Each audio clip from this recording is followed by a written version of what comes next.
आज सुनिए श्री सत्यनारायण भगवान की व्रत कथा। शास्त्रों में बताया गया है कि सत्यनारायण व्रत कथा का पाठ करने से व्यक्ति को 1000 यज्ञ करने के बराबर पुण्य फल की प्राप्ति होती है। सत्यनारायण भगवान व्रत कथा में भगवान विष्णु के सत्य स्वरूप के बारे में बताया गया है। इस व्रत का पाठ करने से घर में सुख समृद्धि का वास होता है और भगवान विष्णु की कृपा बना रहती है। अब सुनिए श्री सत्यनारायण भगवान की व्रत कथा का पहला अध्याय। एक समय की बात है, नैशिरण्य तीर्थ में शनिकादि 88,000 ऋषियों ने श्री सूत जी से पूछा, है प्रभु, इस कलियुग में वेद विद्या रहित मनुष्यों को प्रभु भक्ति किस प्रकार मिल सकती है तथा उनका उद्धार कैसे होगा। हे मुनि श्रेष्ठ, कोई ऐसा तप बताइए जिससे थोड़े समय में ही पुण्य मिले और मनवांछित फल भी मिल जाए। इस प्रकार की कथा सुनने की हम इच्छा रखते हैं। सर्व शास्त्रों के ज्ञाता सूत जी बोले, हे वैष्णवों में पूज्य, आप सभी ने प्राणियों के हित की बात पूछी है, इसलिए मैं एक ऐसे श्रेष्ठ व्रत को आप लोगों को बताऊंगा जिसे नारद जी ने लक्ष्मी नारायण जी से पूछा था और लक्ष्मीपति ने मुनिश्रेष्ठ नारद जी से कहा था। आप सब इसे ध्यान से सुनिए। एक समय की बात है, योगीराज नारद जी दूसरों के हित की इच्छा लिए अनेकों लोकों में घूमते हुए मृत्युलोक में आ पहुँचे। यहाँ उन्होंने अनेक योनियों में जन्मे प्रायः सभी मनुष्यों को अपने कर्मों द्वारा अनेकों दुखों से पीड़ित देखा। उनका दुख देख नारद जी सोचने लगे कि कैसा यत्न किया जाए जिसके करने से निश्चित रूप से मानव के दुखों का अंत हो जाए। इसी विचार पर मनन करते हुए वह विष्णुलोक में गए। वहाँ वह देवों के ईश नारायण की स्तुति करने लगे, जिनके हाथों में शंख, चक्र, गदा और पद्म थे, गले में वरमाला पहने हुए थे। स्तुति करते हुए नारद जी बोले, हे भगवान, आप अत्यंत शक्ति से संपन्न हैं, मन तथा वाणी भी आपको नहीं पा सकती हैं। आपका आदि, मध्य तथा अंत नहीं है। निर्गुण स्वरूप सृष्टि के कारण भक्तों के दुख को दूर करने वाले हैं, आपको मेरा नमस्कार है। नारद जी की स्तुति सुन विष्णु भगवान बोले, हे मुनिश्रेष्ठ, आपके मन में क्या बात है? आप किस काम के लिए पधारे हैं? उसे संकोच कहो। इस पर नारद मुनि बोले कि मृत्युलोक में अनेक योनियों में जन्मे मनुष्य अपने कर्मों के द्वारा अनेकों दुख से दुखी हो रहे हैं। हे नाथ, आप मुझ पर दया रखते हैं तो बताइए कि वो मनुष्य थोड़े प्रयास से ही अपने दुखों से कैसे छुटकारा पा सकते हैं। श्रीहरि बोले, हे नारद, मनुष्यों की भलाई के लिए तुमने बहुत अच्छी बात पूछी है। जिसके करने से मनुष्य मोह से छूट जाता है, वह बात मैं कहता हूँ, उसे सुनो। स्वर्गलोक व मृत्युलोक दोनों में एक दुर्लभ उत्तम व्रत है जो पुण्य देने वाला है। आज प्रेमवश होकर मैं उसे तुमसे कहता हूँ। श्री सत्यनारायण भगवान का ये व्रत अच्छी तरह विधानपूर्वक करके मनुष्य तुरंत ही यहाँ सुख भोग कर मरने पर मोक्ष पाता है। श्रीहरि के वचन सुन नारद जी बोले कि उस व्रत का फल क्या है और उसका विधान क्या है। यह व्रत किसने किया था? इस व्रत को किस दिन करना चाहिए? सभी कुछ विस्तार से बताएं। नारद की बात सुनकर श्रीहरि बोले, दुख व शोक को दूर करने वाला ये सभी स्थानों पर विजय दिलाने वाला है।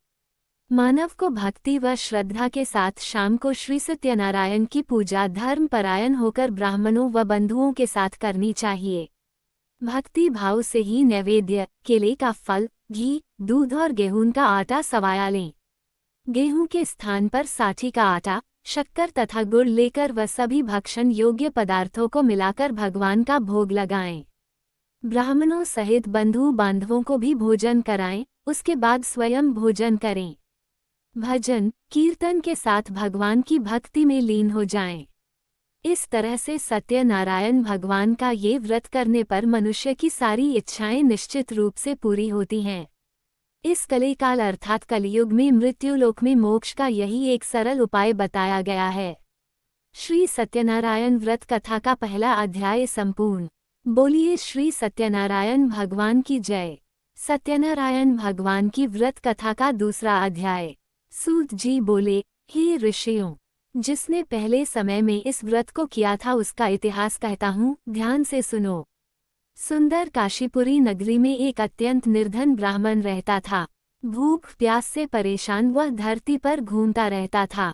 ब्राह्मणों से प्रेम करने वाले भगवान ने एक दिन ब्राह्मण का वेश धारण कर उसके पास जाकर पूछा, हे विप्र, नित्य दुखी होकर तुम पृथ्वी पर क्यों घूमते हो? दीन ब्राह्मण बोला, मैं निर्धन ब्राह्मण हूँ, भिक्षा के लिए धरती पर घूमता हूँ। हे भगवान, यदि आप इसका कोई उपाय जानते हो तो बताइए। वृद्ध ब्राह्मण कहता है कि सत्यनारायण भगवान मनोवांछित फल देने वाले हैं, इसलिए तुम उनका पूजन करो। इसे करने से मनुष्य सभी दुखों से मुक्त हो जाता है। वृद्ध ब्राह्मण बनकर आए सत्यनारायण भगवान उस निर्धन ब्राह्मण को व्रत का सारा विधान बताकर अंतर्धान हो गए। ब्राह्मण मन ही मन सोचने लगा कि जिस व्रत को वृद्ध ब्राह्मण करने को कह गया है मैं उसे जरूर करूंगा। ये निश्चय करने के बाद उसे रात में नींद नहीं आई। वह सवेरे उठकर सत्यनारायण भगवान के व्रत का निश्चय कर भिक्षा के लिए चला गया। उस दिन निर्धन ब्राह्मण को भिक्षा में बहुत धन मिला, जिससे उसने बंधु बांधवों के साथ मिलकर श्री सत्यनारायण भगवान का व्रत संपन्न किया। भगवान सत्यनारायण का व्रत संपन्न करने के बाद वह निर्धन ब्राह्मण सभी दुखों से छूट गया और अनेक प्रकार की संपत्तियों से युक्त हो गया। उसी समय से यह ब्राह्मण हर माह इस व्रत को करने लगा। इस तरह से सत्यनारायण भगवान के व्रत को जो मनुष्य करेगा वह सभी प्रकार के पापों से छूटकर मोक्ष को प्राप्त होगा। जो मनुष्य इस व्रत को करेगा वह भी सभी दुखों से मुक्त हो जाएगा। सूत जी बोले कि इस तरह से नारद जी से नारायण जी का कहा हुआ श्री सत्यनारायण व्रत को मैंने तुमसे कहा। हे विप्रो, मैं अब और क्या कहूँ? ऋषि बोले, हे मुनिव, संसार में उस विप्र से सुनकर और किस किस ने इस व्रत को किया, हम सब इस बात को सुनना चाहते हैं। इसके लिए हमारे मन में श्रद्धा का भाव है। सूत जी बोले, हे मुनियों, जिस जिस ने इस व्रत को किया है वे सब सुनो। एक समय वही विप्र धन व ऐश्वर्य के अनुसार अपने बंधु बांधवों के साथ इस व्रत को करने को तैयार हुआ। उसी समय एक लकड़ी बेचने वाला बूढ़ा आदमी आया और लकड़ियां बाहर रखकर अंदर ब्राह्मण के घर में गया।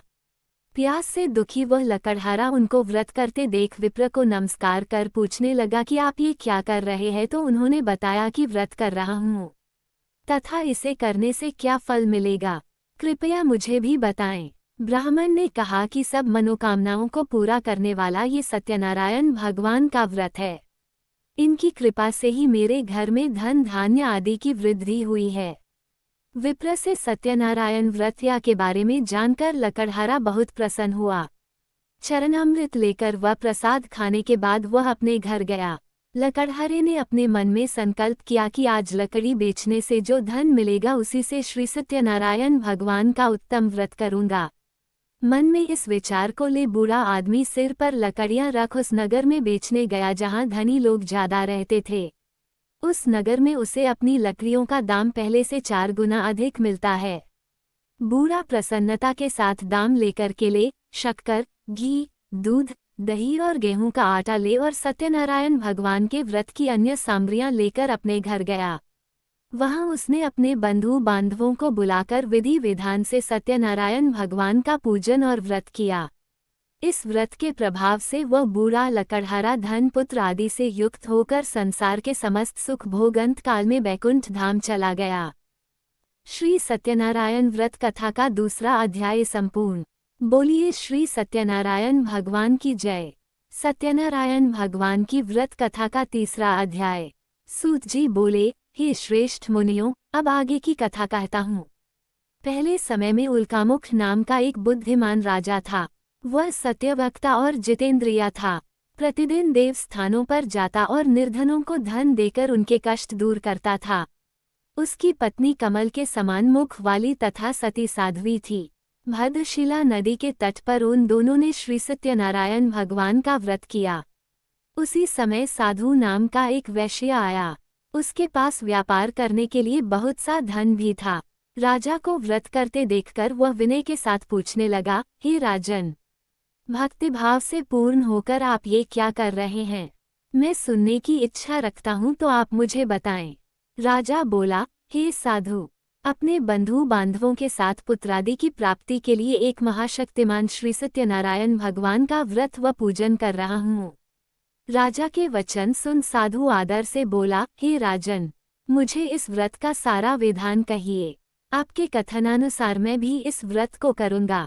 मेरी भी संतान नहीं है और इस व्रत को करने से निश्चित रूप से मुझे संतान की प्राप्ति होगी। राजा से व्रत का सारा विधान सुन व्यापार से निवृत्त हो वह अपने घर गया। साधु वैश्य ने अपनी पत्नी को संतान देने वाले इस व्रत का वर्णन कह सुनाया और कहा कि जब मेरी संतान होगी तब मैं इस व्रत को करूंगा। साधु ने इस तरह के वचन अपनी पत्नी लीलावती से कहे। एक दिन लीलावती पति के साथ आनंदित हो सांसारिक धर्म में प्रवृत्त होकर सत्यनारायण भगवान की कृपा से गर्भवती हो गई। 10वें महीने में उसके गर्भ से एक सुंदर कन्या ने जन्म लिया। दिनों दिन वह ऐसे बढ़ने लगी जैसे कि शुक्ल पक्ष का चंद्रमा बढ़ता है। माता पिता ने अपनी कन्या का नाम कलावती रखा।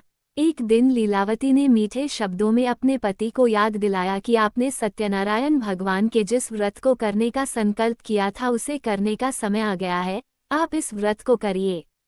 साधु बोला कि हे प्रिय, इस व्रत को मैं उसके विवाह पर करूंगा। इस प्रकार अपनी पत्नी को आश्वासन देकर वह नगर को चला गया। कलावती पिता के घर में रह वृद्धि को प्राप्त हो गई। साधु ने एक बार नगर में अपनी कन्या को सखियों के साथ देखा तो तुरंत ही दूत को बुलाया और कहा कि मेरी कन्या के योग्य वर देख कर आओ। साधु की बात सुनकर दूत कंचन नगर में पहुंचा और वहां देखभाल कर लड़की के सुयोग्य वानिक पुत्र को ले आया। सुयोग्य लड़के को देख साधु ने बंधु बांधवों को बुलाकर अपनी पुत्री का विवाह कर दिया, लेकिन दुर्भाग्य की बात ये कि साधु ने अभी भी श्री सत्यनारायण भगवान का व्रत नहीं किया। इस पर श्री भगवान क्रोधित हो गए और श्राप दिया कि साधु को अत्यधिक दुख मिले।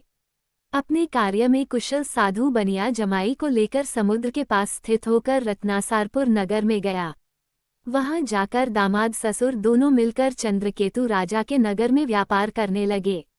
एक दिन भगवान सत्यनारायण की माया से एक चोर राजा का धन चुराकर भाग रहा था।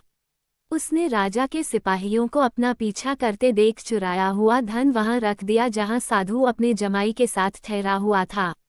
राजा के सिपाहियों ने साधु वैश्य के पास राजा का धन पड़ा देखा तो वह ससुर जमाई दोनों को बांधकर प्रसन्नता से राजा के पास ले गए और कहा कि उन दोनों चोरों हम पकड़ लाए हैं, आप आगे की कार्यवाही की आज्ञा दें।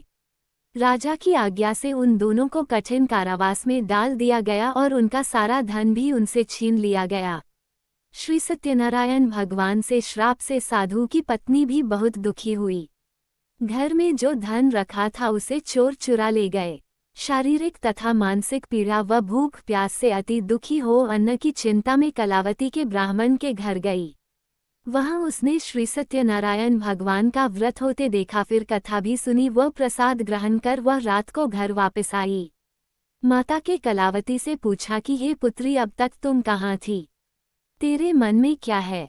कलावती ने अपनी माता से कहा, हे माता, मैंने एक ब्राह्मण के घर में श्री सत्यनारायण भगवान का व्रत देखा है। कन्या के वचन सुन लीलावती भगवान के पूजन की तैयारी करने लगी। लीलावती ने परिवार व बंधुओं सहित सत्यनारायण भगवान का पूजन किया और उनसे वर मांगा कि मेरे पति तथा जमाई शीघ्र घर आ जाएं। साथ ही यह भी प्रार्थना की कि हम सबका अपराध क्षमा करें। श्री सत्यनारायण भगवान इस व्रत से संतुष्ट हो गए और राजा चंद्रकेतु को सपने में दर्शन दे कहा कि हे राजन, तुम उन दोनों वैश्यों को छोड़ दो और तुमने उनका जो धन लिया है उसे वापस कर दो। अगर ऐसा नहीं किया तो मैं तुम्हारा धन, राज्य व संतान सभी को नष्ट कर दूंगा। राजा को ये सब कहकर वह अंतर्धान हो गए। प्रातःकाल सभा में राजा ने अपना सपना सुनाया, फिर बोले कि बनिक पुत्रों को कैद से मुक्त कर सभा में लाओ। दोनों ने आते ही राजा को प्रणाम किया। राजा मीठी वाणी में बोला, हे महानुभावों, भाग्यवश ऐसा कठिन दुख तुम्हें प्राप्त हुआ है, लेकिन अब तुम्हें कोई भय नहीं है। ऐसा कह राजा ने उन दोनों को नए वस्त्राभूषण भी पहनाए और जितना धन उनका लिया था उससे दुगुना धन वापस कर दिया। दोनों वैश्य अपने घर को चल दिए। श्री सत्यनारायण व्रत कथा का 3रा अध्याय संपूर्ण। बोलिए श्री सत्यनारायण भगवान की जय। सत्यनारायण भगवान की व्रत कथा का 4था अध्याय। सूत जी बोले, वैश्य ने मंगलाचार कर अपनी यात्रा आरंभ की और अपने नगर की ओर चल दिए। उनके थोड़ी दूर जाने पर एक दंडी वेशधारी श्री सत्यनारायण ने उनसे पूछा, हे साधु, तेरी नाव में क्या है? अभिमानी वणिक हंसता हुआ बोला, हे दंडी, आप क्यों पूछते हो, क्या धन लेने की इच्छा है? मेरी नाव में तो बेल व पत्ते भरे हुए हैं। वैश्य के कठोर वचन सुन भगवान बोले, तुम्हारा वचन सत्य हो। दंडी ऐसे वचन कह वहां से दूर चले गए। कुछ दूर जाकर समुद्र के किनारे बैठ गए। दंडी के जाने के बाद साधु वैश्य ने नित्य क्रिया के पश्चात नाव को ऊंची उठते देखकर अचंभा माना और नाव में बेल पत्ते आदि देख वो मूर्छित हो जमीन पर गिर पड़ा। मूर्छा खुलने पर वह अत्यंत शोक में डूब गया। तब उसका दामाद बोला कि आप शोक न मनाएं, ये दंडी का शाप है, इसलिए हमें उनकी शरण में जाना चाहिए, तभी हमारी मनोकामना पूरी होगी। दामाद की बात सुनकर वह दंडी के पास पहुंचा और अत्यंत भक्तिभाव नमस्कार करके बोला, मैंने आपसे जो जो असत्य वचन कहे थे उनके लिए मुझे क्षमा दें। ऐसा कहकर महान शोकातुर हो रोने लगा। तब दंडी भगवान बोले, हे वणिकपुत्र, मेरी आज्ञा से बार बार तुम्हें दुख प्राप्त हुआ है, तू मेरी पूजा से विमुख हुआ। साधु बोला, हे भगवान, आपकी माया से ब्रह्मा आदि देवता भी आपके रूप को नहीं जानते, तब मैं अज्ञानी कैसे जान सकता हूँ। आप प्रसन्न हुए, अब मैं सामर्थ्य के अनुसार आपकी पूजा करूँगा। मेरी रक्षा करो और पहले के समान नौक में धन भर दो। साधु वैश्य के भक्तिपूर्वक वचन सुनकर भगवान प्रसन्न हो गए और उसकी इच्छानुसार वरदान देकर अंतर्धान हो गए। ससुर जमाई जब नाव पर आए तो नाव धन से भरी हुई थी। फिर वहीं अपने अन्य साथियों के साथ सत्यनारायण भगवान का पूजन कर अपने नगर को चल दिए। जब नगर के नजदीक पहुंचे तो दूत को घर पर खबर करने के लिए भेज दिया। दूत साधु की पत्नी को प्रणाम कर कहता है कि मालिक अपने दामाद सहित नगर के निकट आ गए हैं। दूत की बात सुन साधु की पत्नी लीलावती ने बड़े हर्ष के साथ सत्यनारायण भगवान का पूजन कर अपनी पुत्री कलावती से कहा कि मैं अपने पति के दर्शन को जाती हूँ, तू कार्य पूर्ण कर शीघ्र आ जा। माता के ऐसे वचन सुन कलावती जल्दी में प्रसाद छोड़ अपने पति के पास चली गई। प्रसाद की अवज्ञा के कारण श्री सत्यनारायण भगवान रुष्ट हो गए और नाव सहित उसके पति को पानी में डुबो दिया। कलावती अपने पति को वहां न पाकर रोती हुई जमीन पर गिर गई। नौक को डूबा हुआ देख व कन्या को रोता देख साधु दुखी होकर बोला कि हे प्रभु, मुझसे तथा मेरे परिवार से जो भूल हुई है उसे क्षमा करें। साधु के दीन वचन सुनकर श्री सत्यनारायण भगवान प्रसन्न हो गए और आकाशवाणी हुई, हे साधु, तेरी कन्या मेरे प्रसाद को छोड़कर आई है, इसलिए उसका पति अदृश्य हो गया है। यदि वह घर जाकर प्रसाद खाकर लौटती है तो इसे इसका पति अवश्य मिलेगा। ऐसी आकाशवाणी सुन कलावती घर पहुंचकर प्रसाद खाती है और फिर आकर अपने पति के दर्शन करती है। उसके बाद साधु अपने बंधु बांधवों सहित श्री सत्यनारायण भगवान का विधि विधान से पूजन करता है। इस लोक का सुख भोग वह अंत में स्वर्ग जाता है। श्री सत्यनारायण व्रत कथा का चौथा अध्याय संपूर्ण। बोलिए श्री सत्यनारायण भगवान की जय। सत्यनारायण भगवान की व्रत कथा का 5वां अध्याय। सूत जी बोले, हे ऋषियों, मैं और भी एक कथा सुनाता हूँ, उसे भी ध्यानपूर्वक सुनो। प्रजापालन में लीन तुंगाध्वज नाम का एक राजा था। उसने भी भगवान का प्रसाद त्याग कर बहुत ही दुख सहन किया। एक बार वन में जाकर वन्य पशुओं को मारकर वह बड़ के पेड़ के नीचे आया। वहां उसने ग्वालों को भक्ति भाव से अपने बंधुओं सहित सत्यनारायण भगवान का पूजन करते देखा। अभिमानवश राजा ने उन्हें देखकर भी पूजा स्थान में नहीं गया और न ही उसने भगवान को नमस्कार किया। ग्वालों ने राजा को प्रसाद दिया, लेकिन उसने वह प्रसाद नहीं खाया और प्रसाद को वहीं छोड़ वह अपने नगर को चला गया। जब वह नगर में पहुंचा तो वहां सब कुछ तहस नहस हुआ पाया तो वह शीघ्र ही समझ गया कि यह सब भगवान ने ही किया है। वह दोबारा ग्वालों के पास पहुंचा और विधि पूर्वक पूजा करके प्रसाद खाया तो श्री सत्यनारायण भगवान की कृपा से सब कुछ पहले जैसा हो गया। दीर्घकाल तक सुख भोगने के बाद मरणोपरांत उसे स्वर्गलोक की प्राप्ति हुई। जो मनुष्य परम दुर्लभ इस व्रत को करेगा तो भगवान सत्यनारायण की अनुकंपा से उसे धन धान्य की प्राप्ति होगी। निर्धन धनी हो जाता है और भयमुक्त हो जीवन जीता है। संतानहीन मनुष्य को संतान सुख मिलता है और सारे मनोरथ पूर्ण होने पर मानव अंतकाल में बैकुंठ धाम को जाता है। सूत जी बोले, जिन्होंने पहले इस व्रत को किया है अब उनके दूसरे जन्म की कथा कहता हूँ। वृद्ध शतानंद ब्राह्मण ने सुदामा का जन्म लेकर मोक्ष की प्राप्ति की। लकड़हारे ने अगले जन्म में निषाद बनकर मोक्ष प्राप्त किया। उल्कामुख नाम का राजा दशरथ होकर बैकुंठ को गए। साधु नाम के वैश्य ने मोरध्वज बनकर अपने पुत्र को आरे से चीरकर मोक्ष पाया। महाराज तुंगध्वज ने स्वयंभू होकर भगवान में भक्ति युक्त हो कर्म कर मोक्ष पाया। श्री सत्यनारायण व्रत कथा का 5वां अध्याय संपूर्ण। बोलिए श्री सत्यनारायण भगवान की जय। श्री सत्यनारायण भगवान की व्रत कथा संपूर्ण हुई। सब बोलो श्री सत्यनारायण भगवान की जय।